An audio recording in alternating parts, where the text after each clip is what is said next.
E depois que João foi entregue à prisão, veio Jesus para a Galiléia, pregando o evangelho do reino de Deus e dizendo: O tempo está cumprido, e o reino de Deus está próximo.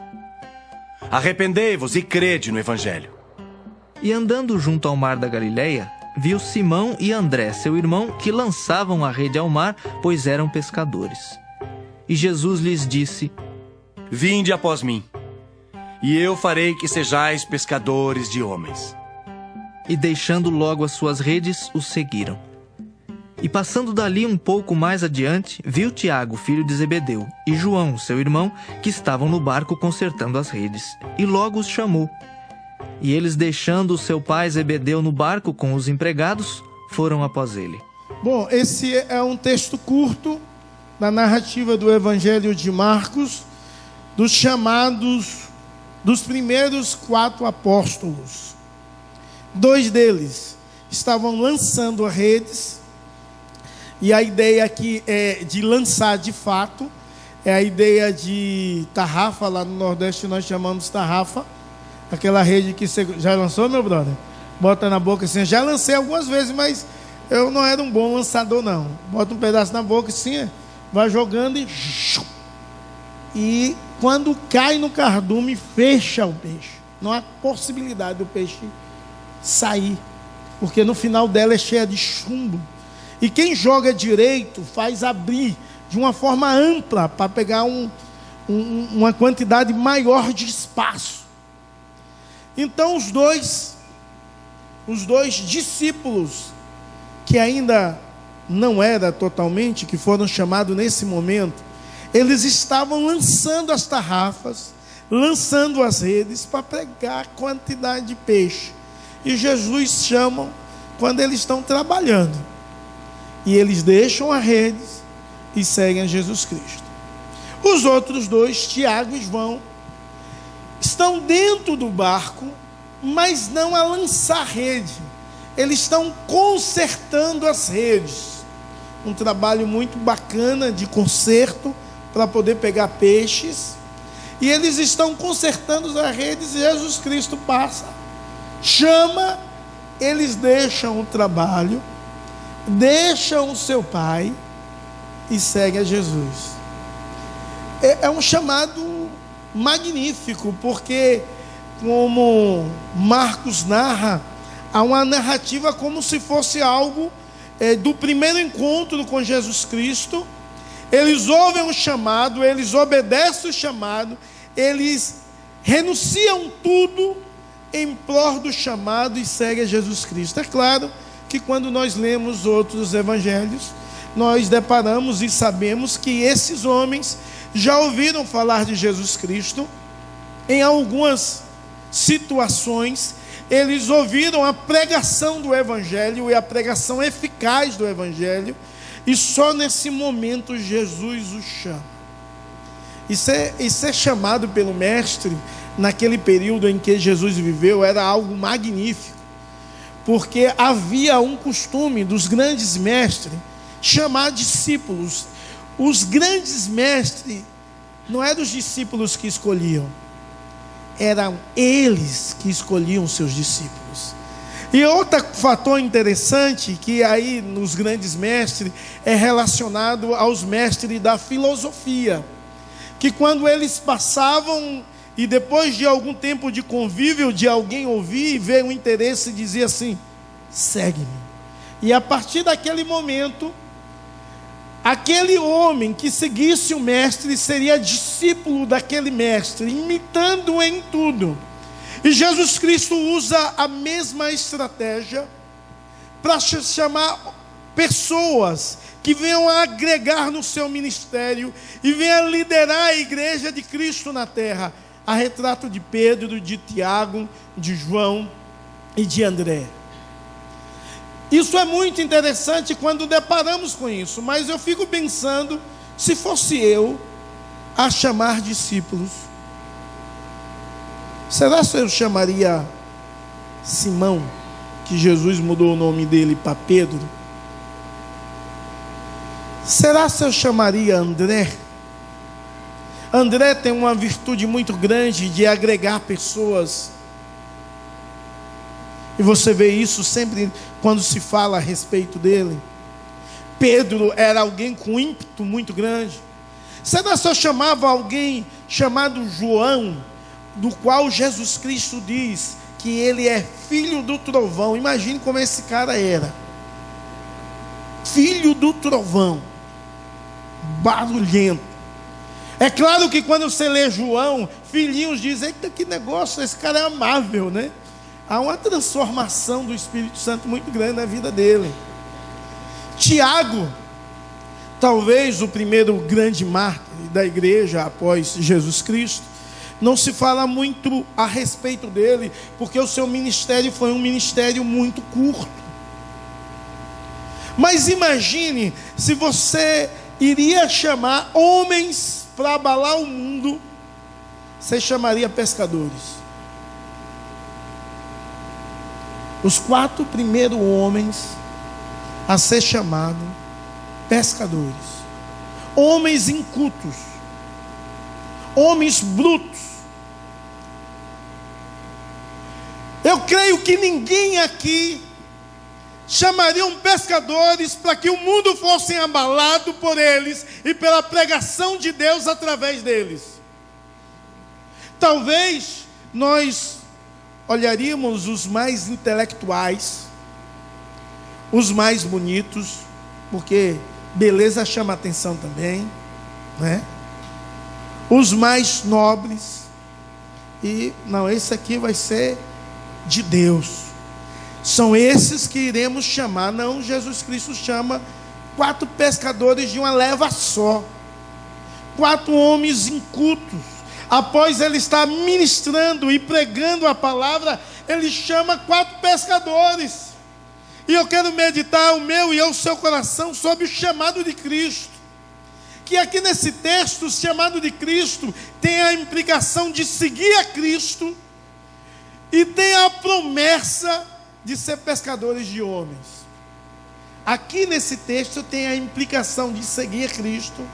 E seguir a Cristo é imitá-lo, é viver como ele vive, é andar como Cristo andou, é falar e pregar o que Cristo fez. Mas também tem a promessa, e a promessa é a promessa de ser pescadores de homens. E isso parecia extraordinário para homens pescadores, imaginar que agora iriam pegar homens, não com a tarrafa, mas com a rede certa, da forma certa e na hora certa. É interessante lembrar que quando o pescador pega um peixe, a vontade do peixe é sair do anzol, e a do pescador é fisgar. Mas quando o pescador lança uma tarrafa e envolve o peixe, ele não tem como sair. O Senhor Jesus Cristo está chamando esses homens para um chamado eficaz, aonde eles lançassem a rede e os escolhidos de Deus caíssem naquela rede, não iriam resistir à graça de Deus, iam ser salvos pelo poder de Deus.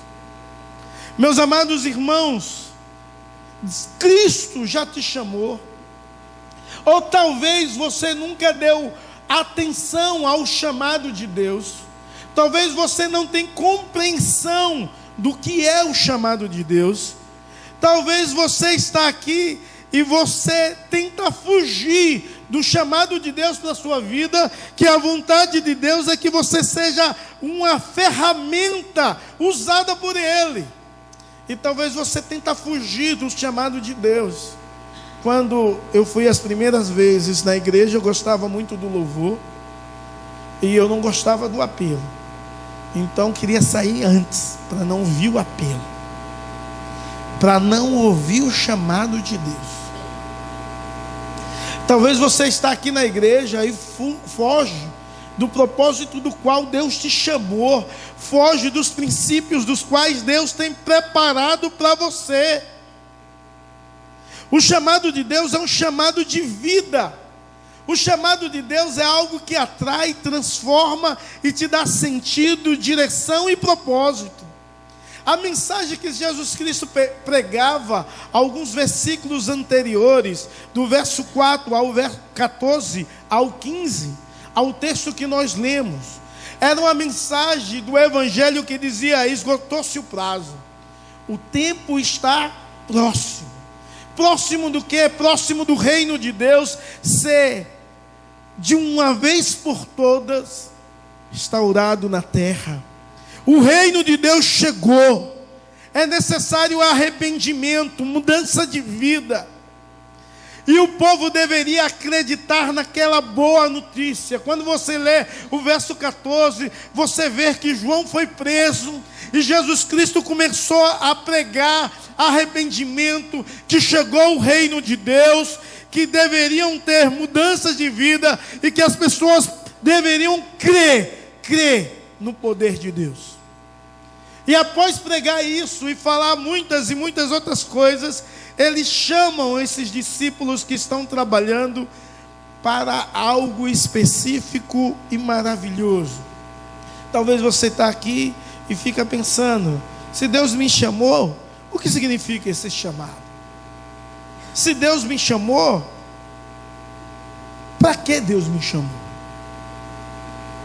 O que é que eu devo fazer? Como eu devo responder? O que significa o chamado de Deus? O chamado de Deus é um projeto de Deus para que você viva nele. O projeto de Deus envolve duas coisas. Envolve uma nova identidade, da qual você tem consciência que você é filho de Deus. E envolve um objetivo, uma missão a ser desempenhada. E a missão, nesse caso aqui, é fazer discípulos. E a palavra de Deus nunca disse: fazei membros da IPVC ou de qualquer outra igreja. A palavra de Deus diz assim: fazei discípulos. Então a missão é compreender quem eu sou, quem Deus é. Eu sou filho de Deus e tenho uma missão de fazer discípulos, de chamar homens a ser pescadores de homens. Ao mesmo tempo, eu devo chamar pessoas em nome de Cristo a ser pescadores de homens, e eu ser pescadores de homens. De tal forma que a palavra de Deus pregada, anunciada, dizendo que o tempo já chegou, é necessário arrependimento, o reino de Deus está aqui, e é necessário crer no Evangelho. As pessoas possam ser envolvidas pelo chamado eficaz de Deus, e eu possa ser um instrumento de Deus na vida daquele indivíduo, na vida daquela pessoa, a ser discípulo de Cristo e não ser membro. Só que as nossas igrejas perdeu a visão do que é discípulo, as nossas igrejas perdeu a noção do que é discípulo, e nós fazemos muitos membros. Por que isso? Porque perdemos a simplicidade do chamado que um dia Deus nos fez. Perdemos a sensibilidade desse chamado que envolve: Ele me chama porque Ele me ama, Ele me chama porque me amou primeiro, Ele me chama e me faz filho, Ele me chama por causa dEle, não por causa de mim, por causa do amor dEle, não porque tem nada bom em mim, mas Ele me dá uma missão que eu talvez tenha negligenciado. Meus amados, a igreja precisa refletir e pensar sobre o chamado de Deus e as implicações desse chamado para a minha vida e para a sua vida. E você que nos visita, você tem de entender que o Deus Todo-Poderoso se fez homem, habitou entre nós cheio de graça e de verdade, e vimos a sua glória como do unigênito Pai, e Ele está nesse lugar olhando para você, te amando como me amou um dia.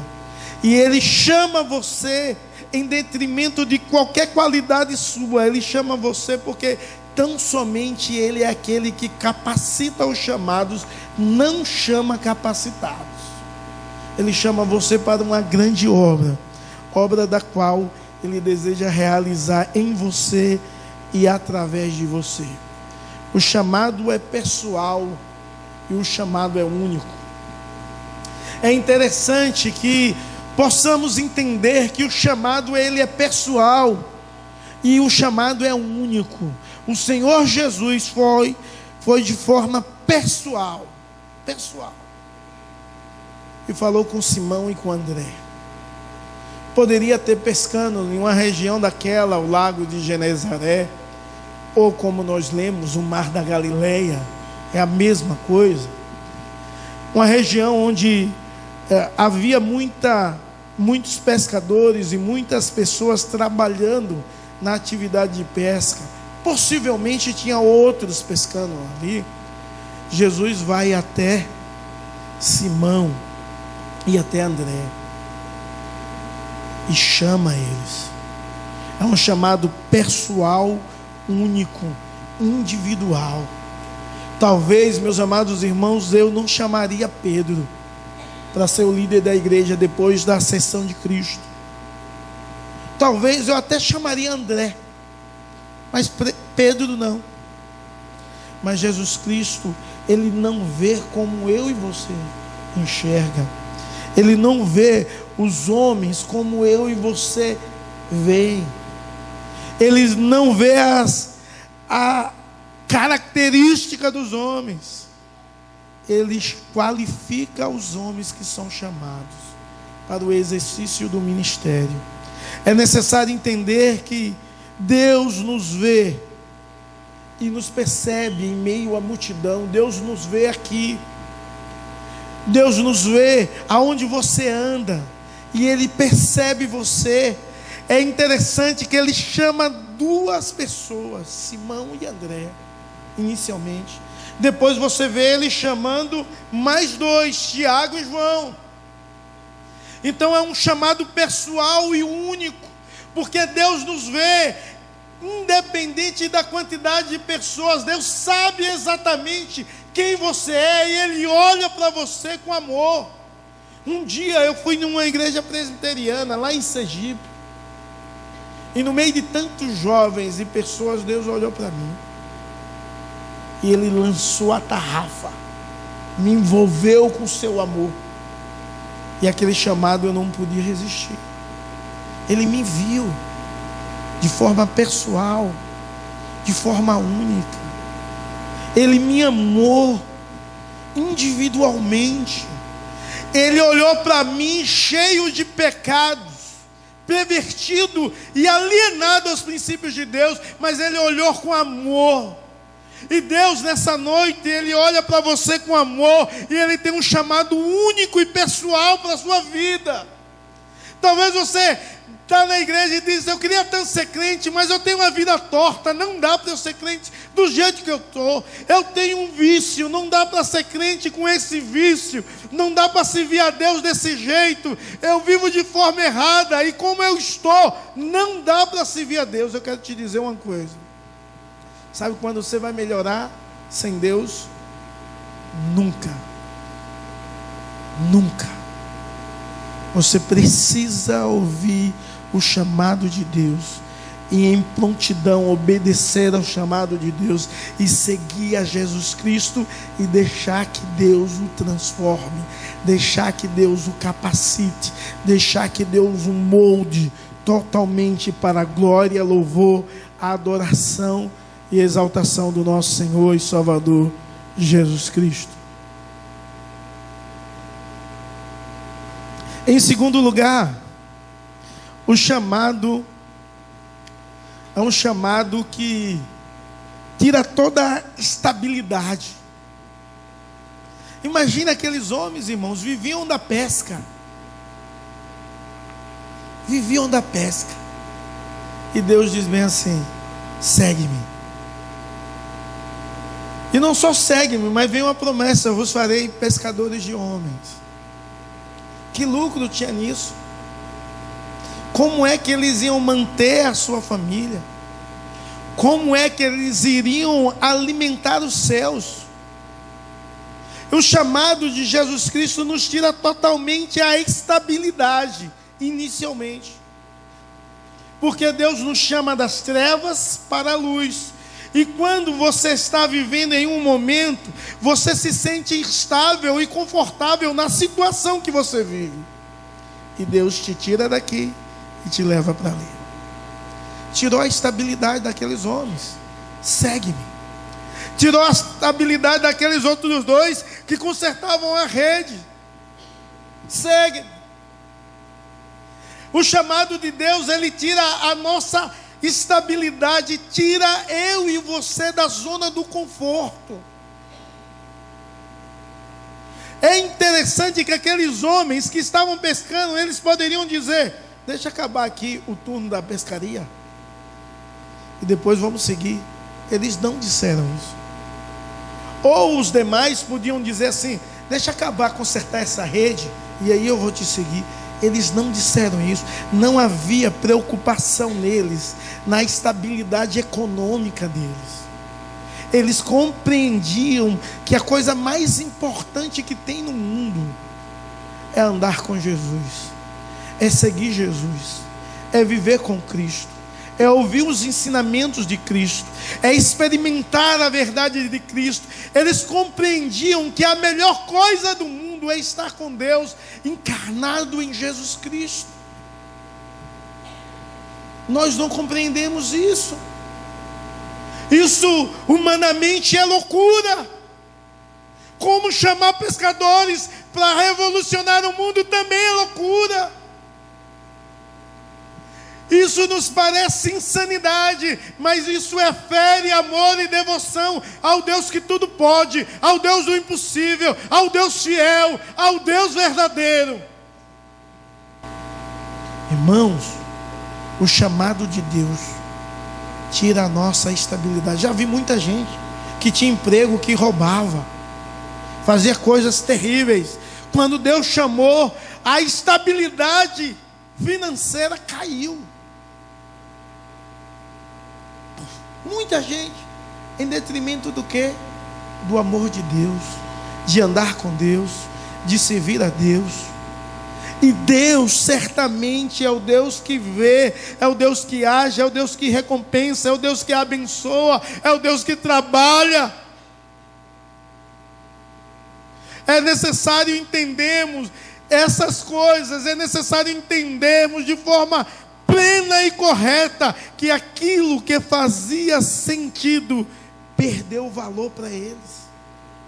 A pesca fazia um sentido financeiro, de nutrir a família, perdeu valor, porque havia algo mais valioso, era a presença de Jesus e do Evangelho de Cristo. Havia algo muito melhor. Então o emprego, ser filho do dono de alguns barcos, ou pelo menos de um, é o caso de João e Tiago, filho de Zebedeu, que o pai dele era dono dos barcos. O texto diz que eles deixaram o seu pai com seus empregados. Isso faz com que eles valorizam o que de fato tem valor. Quantas vezes, meus amados irmãos, nós não aprendemos valorizar o que de fato tem valor? Quantas vezes brigamos por coisas fúteis? Isso eu estou falando marido e mulher. Não valoriza o que vocês têm de mais precioso, que é a unidade. Após Cristo é a unidade, é o amor mútuo de um para com o outro. Precisamos aprender a valorizar o que realmente é de valor. O chamado de Deus, ele nos dá uma nova direção. Ele redireciona as nossas vidas. E o chamado de Deus deu uma nova direção a esses caras. Esses 4 homens que eram pescadores ou ajudadores da pesca, ou talvez alguém muito conhecido, e trabalhavam até mesmo juntos. Eles foram redirecionados pelo chamado de Deus. Eles não eram mais pescadores de peixes. Eles agora eram pescadores de homens, porque Jesus os chamou para o tal. E você? É pescadores de homens? Ou é pescadores de medos? Ou talvez nem isso você é. Tinha uma pessoa que eu repreendi porque ela convidava muitas pessoas, membros de outra igreja, para vir na nossa igreja. E eu achava e acho isso um absurdo. Eu acho que se as pessoas quiserem vir, a porta está aberta aí. E aqui é um lugar onde você pode encontrar Deus. Vou ouvir uma palavra de Deus. Mas eu ficava pensando assim, tanta gente para se evangelizar, rapaz. O cara vai pescar no aquário dos outros, para quê? Vai evangelizar. Vai falar do amor de Jesus Cristo. Vai falar que é necessário arrependimento. Vai falar que é necessário transformação. Vai falar que Deus está presente, reina e pode mudar a vida, a história, transformar. O chamado de Deus nos dá uma direção. Qual é o propósito da sua vida? Se o seu propósito não for glorificar a Deus em todos os seus atos, se o seu propósito não for obedecer a Deus e cumprir a missão de Deus, o seu propósito está equivocado. Se porventura você imagina que Deus te chamou, qual é o seu propósito? O chamado de Deus implica em uma ruptura. E é interessante que essa ruptura, eles deixaram imediatamente as redes, versos 18, e seguir a Jesus. Foi uma ruptura com o trabalho. Mas não só foi uma ruptura com o trabalho, foi uma ruptura com a sua família. Nesse caso, com o seu pai. O chamado de Deus exige de nós uma ruptura. Com o nosso eu, com os nossos desejos, com os nossos projetos. O chamado de Deus exige uma ruptura com aquilo que eu almejo e passo a viver com aquilo que Deus almeja para a minha vida, com aquilo que Deus deseja, com aquilo que Deus sonha, com aquilo que Deus quer. Eles deixaram tudo por amor a Jesus Cristo. Precisamos de discípulos de Jesus Cristo que possam ser radicais, que tenham rupturas com seus desejos e projetos e abrace o projeto de Deus na certeza que esse é o melhor para a sua vida, é o melhor para a sua história. O grande chamado de Deus aponta para resgatar vidas. Farei de vocês pescadores de homem. Aponta a resgate de vida, a transformação de vida, a valorização da vida. E esses homens valorizaram a vida. E eu fico pensando, por quê? Porque Jesus chama pescadores. Talvez até por causa de algumas virtudes que os pescadores têm. A primeira, você não vê um pescador de mar covarde. Não tem pescador covarde. Pescador corajoso. Mas pescador, ele tem uma capacidade fantástica de trabalhar em equipe. Quem pesca em um barco com rede não consegue puxar uma rede sozinha. Ele precisa de uma equipe.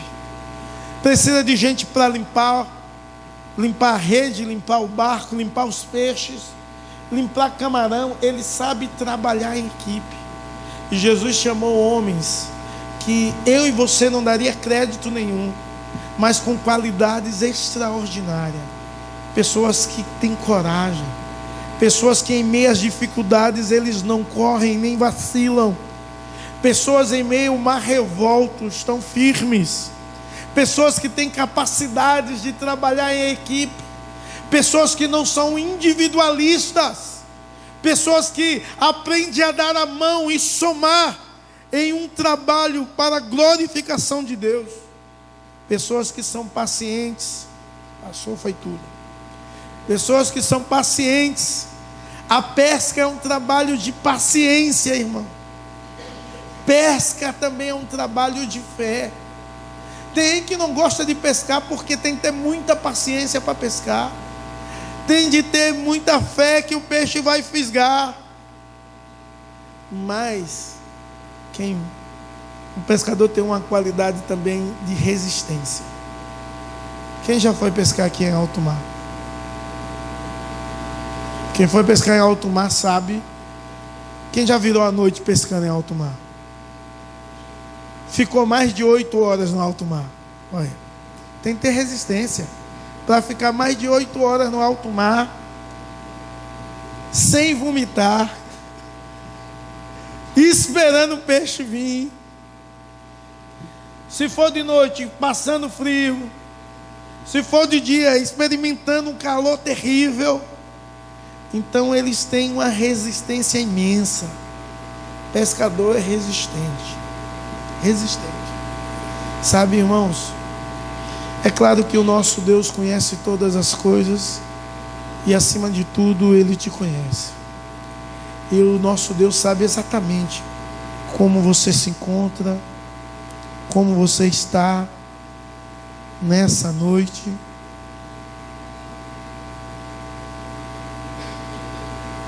Ele sabe exatamente o que você tem vivido, sofrido e passado. Ele olha para você e você pode estar fazendo qualquer coisa longe dele e longe dos seus princípios. Você já pode ter vindo aqui ou em qualquer outro lugar e Jesus Cristo ter falado ao seu coração e você não tem atentado ao que Deus tem para a sua vida e para a sua história. Eu quero te dizer que Jesus Cristo hoje te chama e Ele deseja que você se entregue a Ele e renuncie hoje tudo aquilo que te atrapalha a ter uma comunhão maior com Ele e o siga em obediência e servidão. O Senhor Jesus deseja que você seja um pescador de homens, possa experimentar a grandeza de ser um instrumento de Deus, a falar do Evangelho que transforma, que salva, do Evangelho de poder a vidas e experimentar a graça de Deus, de ser um instrumento de Deus para a salvação de alguém.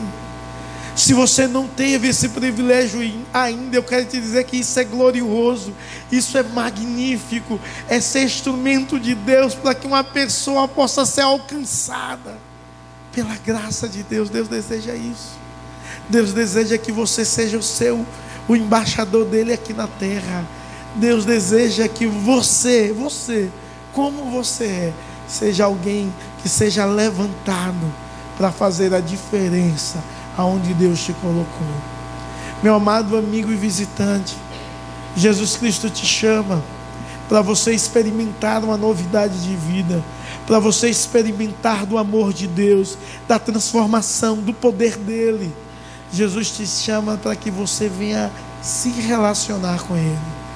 E eu não sei como você está, mas Ele deseja que você renuncie tudo e se renda a Ele em amor, em adoração, em devoção, na certeza que Ele te ama e quer transformar a sua vida. Você tem qualidades excelentes que somente Ele vê. E Ele te ama não por causa das suas qualidades. Ele te ama porque Ele te fez para o louvor dEle. E deseja que você viva para Ele. Viva o propósito dEle.